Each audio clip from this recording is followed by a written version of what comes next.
মুসলমান হয়ে গেল। আমার নবী দেখে বলে, বেলাল ইসলামের অবস্থা এখন ভালো না, কালেমা পড়েছো আপাতত প্রকাশ করা যাবে না। আপনারাই বলেন তো বাজান, ইসলামের অবস্থা কি সব সময় ভালো থাকে? আজও তাম পৃথিবীর দিকে তাকায় দেখেন, ওই তাম পৃথিবীর জালেম বেঈমানেরা ঐক্যবদ্ধ হয়েছে ইসলাম আর মুসলমানকে বিদায় করে দেওয়ার জন্য, পৃথিবীর জমিন থেকে ইসলামকে মুছে ফেলার জন্য। ইসলাম বিরোধী অপশক্তিরা এখনো তৎপর। কাশ্মীরে মুসলমানকে হত্যা করে, সিরিয়ার উইঘুরে মুসলমানদেরকে নিয়ে যা উলঙ্গ করে করার দিয়ে সিরিয়া দুনিয়ার জমিন থেকে বিদায় করে দেওয়া হয়। রমজান মাসে সিরিয়ার মুসলমানরা যখন রোজা রাখে, মুসলমানকে ধরে নিয়ে যায় দিনের বেলায় মুখ হাত করে মদের বোতল ঢুকিয়ে দেওয়া হয়। নাউজুবিল্লাহ। আজও টাকা দেখেন ফিলিস্তিনি জমিনে মুসলমানের রক্ত নিয়ে ওই জালেমেরা খেলা করে। কথা বলেন ঠিক কিনা? মনে রাখবেন, সেই জালেমদের হাতে মুসলমানের রক্ত লেগে আছে।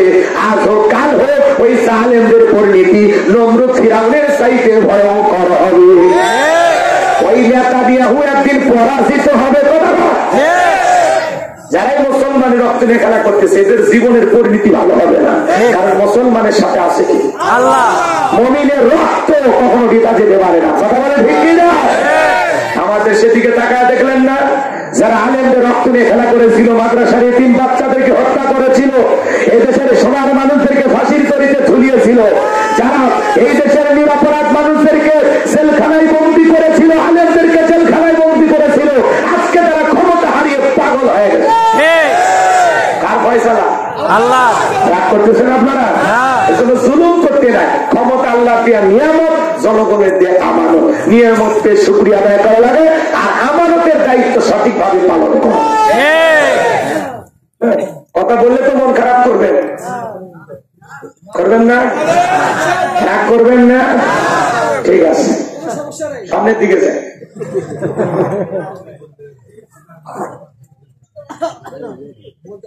আজ এদিক খেয়াল করেন, যেই দেশেরই নেতা হোক, যদি মুসলমানের রক্ত নিয়ে খেলা করে, আল্লাহ নিজে প্রতিশোধ নেবে। ওদের সার নাই তো। দেখেন কি হইল সমাজে, আমরা যেটা কল্পনাও করিনি। আমরা স্লোগান তুললাম, ম্যাডাম পদত্যাগ করে। আল্লাহ বলে কিসের পদত্যাগ? এরা যে অন্যায় অপরাধ করছে, শুধু পদত্যাগ? আমি আল্লাহ এদেরকে দেশ ত্যাগ করতে বাধ্য করব। আল্লাহর পাকড়াও বড় কঠিন। আল্লাহ ধরে ধরে না, যেদিন ধরবে মামলারি দিল্লি গিয়ে পড়বে। দেখি না, আজকে বড় বড় নেতাদের খোঁজা পাওয়া যায় না, যাদের পায়ে রাজপথ গরম। এক এক পাতি নেতার কি গরম ছিল, আল্লাহ এমন ঠান্ডা করে দিচ্ছে। কার খেলা ভাই? আল্লাহ। কার খেলা? আল্লাহ।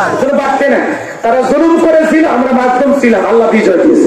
আবার আমরা যদি জুলুম করি, তাহলে কিন্তু ওরা বিজয়ী হয়। এই জন্য আমরা কারো প্রতি জুলুম করবো না। মনে থাকবে তো ইনশাল্লাহ? কষ্ট পাচ্ছেন? এই যে ভাই ভাই রাগ করতেছেন আপনারা, 12:30 বাজে নাকি? না না, অনেকে আবার এই কথাগুলো বললে 16 বছরের মায়াও থাকতে পারে। কষ্ট হয় নাকি আপনাদের? শোনেন, সামনের দিকে কথা হবে, রাগ করবেন না, প্রাণ খুলে কথা বলতে দেন। কষ্ট হচ্ছে নাকি আপনাদের? এজন্য বাড়াবাড়ি করতে না। আগামীতে আমরা সিদ্ধান্ত নেব, আর যাই হোক কোন নারীকে এই দেশের প্রধানমন্ত্রী আমরা বানাবো না।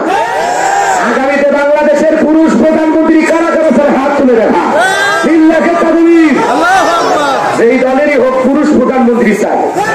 নারীরা ক্ষমতায় গেলে দেখলেন না, 16 বছর ঘর জামাই করে রাখলো।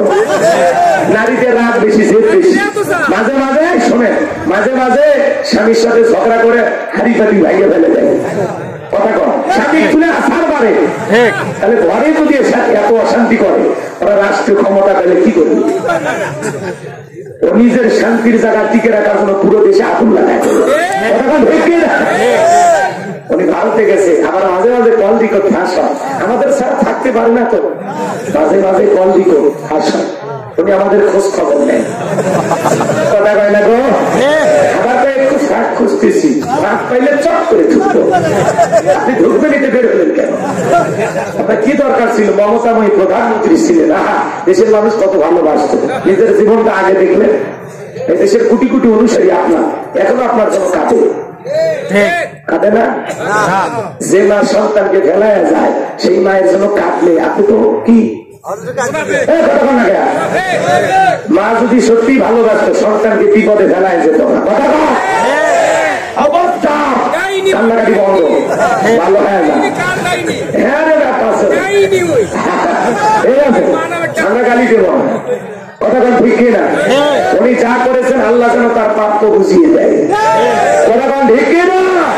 আসতে হয় মাঝে মাঝে আসতে চা, ওই যে আমি আমার গানের ভাষা বলি, শুনছেন আপনারা? না না বলবো বলবো বুবু আইবা তুমি আইবা গো, সেই দিন আইসা বুবু ক্ষমতা পাইবা না।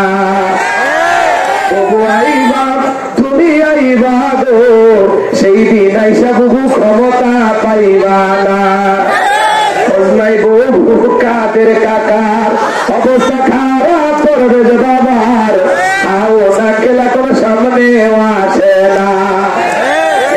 করবি সব জেলের ভিতর, আমি আসি ঘরের ওপর, তখন জানি আসে গ্রেফতারি পরোয়ানা। আহিবা তুমি আইবা গো, সেই দিন আইসা বুবু ক্ষমতা পাইবা না। সিয়ার থেকে নামা সহজ, কিন্তু সিয়ারে ওঠা কঠিন, তাকে বোঝা গেল। ইসলামের অবস্থা সবসময় ভালো থাকে না। আমার নবী দেখে বলে বেলাল কালেমা পড়েছো, আপাতত প্রকাশ করা যাবে না। হযরতে বেলাল দেখে বলে নবী গো, আমার জীবনের কোনো দাম নাই, আমার বোন উমাইয়া।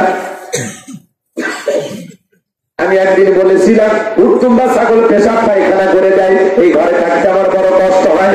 আমার বোন উমাইয়া দেখে বলে বেলাল উত্তম ছাগলের দাম আমার কাছে আছে, কিন্তু তোর মতো কালো হাসি বেলালের দাম আমার কাছে নাই।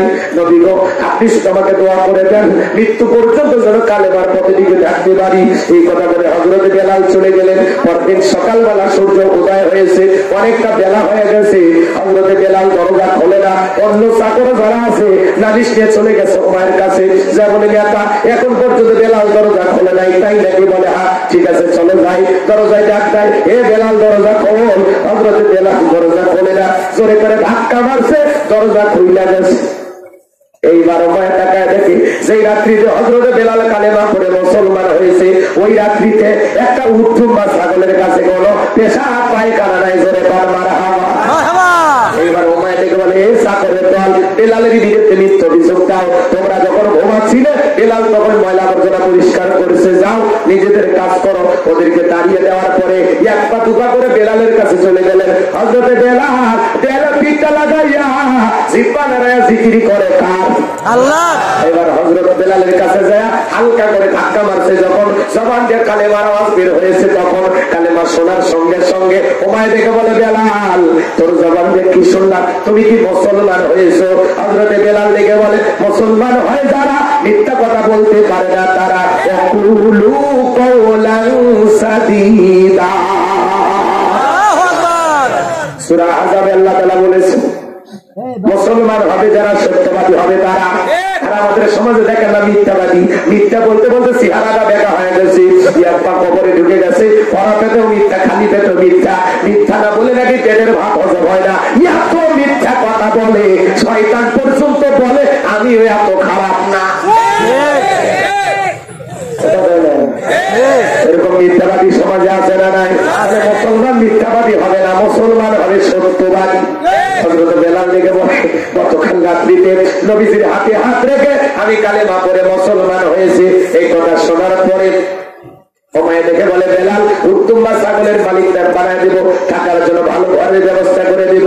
হযরত বেলাল দেখে বলে উমাইয়া দুনিয়ার কোন পার্থিব সম্পদের বিনিময়ে বেলাল তার ঈমান বিক্রি করবে না। সুবহানাল্লাহ। আমার ভাইয়েরা গভীর মনোযোগ দিয়ে কথাগুলো শুনবেন, সামনে গেলে মজা আছে। যুবক যারা আছো নিরাশ হয়েও না, তোমরা যুবক আমিও যুবক, তোমাদের মনে দুঃখটাকে আমি বুঝি। একটু অপেক্ষা করো, তোমাদের আলোচনা হয়তো ভাই 1 ঘন্টা 3 মিনিট পরে শুরু হবে। নিরাশ হবেন না, আপনাদের জন্য স্পেশাল আলোচনা আছে, একটু অপেক্ষা করেন মা। আপনাদের আলোচনা হয়তো 1 ঘন্টা 27 মিনিট পরে শুরু হবে। কখন কি বলবো আমি নিজেও জানি না, খালি একটু অপেক্ষা করেন, আস্তে আস্তে মজা পাবেন ইনশাআল্লাহ। খারাপ লাগে বাজা? দোয়া করবো লিল্লাহি তাকবীর। এইবার উমাইয়া ডেকে বলে, বেলাল আমার কথা না শুনলে বড় নেতা আবু জেহেলকে খবর দিব। হযরতে বেলাল ডেকে বলে, কোন বড় নেতা ছোট নেতা দুনিয়ার কোন আবু জেহেলকে আমি ভয় করি না, আমি ভয় করি আমার আল্লাহকে। আল্লাহ ছাড়া দুনিয়ার কাউকে ভয় করা জায়েজ নাই। ক্লিয়ার না? ভেজাল আছে? চলেন সামনের দিকে যাই। এইবার উমাইয়া দৌড়ে চলে গেছে নেতার বাড়িতে। যা বলে, নেতার সংবাদ খুব খারাপ। কি হয়েছে? আমার কৃতদাস বেলাল কালেমা পড়ে মুসলমান হয়েছে। তাই নাকি? বলে হ্যাঁ ঠিক আছে, যাও আমি আসতেছি। আমার ভাইরা গভীর মনোযোগ দিয়ে কথাগুলো শুনবেন। আবু জেহেলের একটা বিশেষ বাহিনী ছিল, সাঙ্গ পাঙ্গ ক্যাডার মাস্তান ছিল, যাদের কাজই হলো মুসলমানদের উপর নির্যাতন জুলুম চালানো। এই আবু জেহেল তার বিশাল বাহিনী দিয়া সুমাইয়া নামের আল্লাহর একজন বান্দী, ইসলামের প্রথম শহীদদারি, তার লজ্জাস্থানে বল্লম দিয়ে আঘাত করে আবু জেহেল দুনিয়ার জমিন থেকে বিদায় করে দিয়েছিল। এই আবু জেহেলের একটা বিশেষ বাহিনী ছিল, যারা মুসলমানদের উপর নির্যাতন জুলুমের স্টিমরোলার চালাইতো। আজ পৃথিবীর জমিনে তাকায় দেখবেন, জালেমদের বিশেষ একটা বাহিনী থাকে, যাদের কাজই হলো টুপিওয়ালা দাড়িওয়ালা ইমানদার আল্লাহওয়ালা আলেমদের উপর নির্যাতন জুলুম চালানো। কথা বলেন নাই মনে হয়? গভীর মনোযোগ দিয়ে কথাগুলো শুনবেন বাজান। সামনের দিকে যাই, যে কথা বলতে চাচ্ছিলাম, আবু জেহেল তার বিশেষ বাহিনী নিয়ে ওমরের বাড়িতে হাজির হয়ে গেল। ডাইকে বলে, বেলাল এই দিকে এসব কি শুনছি, তুমি নাকি মুসলমান হয়েছ? হযরতে বেলাল দিকে বলে, গতকাল রাত্রিতে নবীজির হাতে হাত রেখে আমি কালেমা পড়ে মুসলমান হয়েছি। আবু জেহেল দিকে বলে, বেলাল উত্তম বা ছাগলের মালিক বানায় দেবো, থাকার জন্য ভালো ঘরের ব্যবস্থা করে দেবো, ব্যবসা বাণিজ্য যদি করতে চাও দিরহাম টাকা পয়সা যা লাগে দেবো। বেলাল তুমি চাইতে দেরি, তোমার চাহিদা পূরণ করতে আমরা দেরি করবো না। বিশাল একটা লোভনীয় প্রস্তাব দেওয়া হলো। হযরতে বেলাল থেকে বলে, আবু জেহেল দুনিয়ার সব সম্পদ যদি বেলালকে দিতে চাও, দুনিয়ার সব সম্পদ ছাড়তে রাজি, বিশ্ব নবীর কালেমা ছাড়তে রাজি নাই। বলেন আল্লাহু আকবার। বেলালের মতো যারা খাঁটি ইমানদার, এরা জীবন দেবে কিন্তু ইমান দেবে। কথা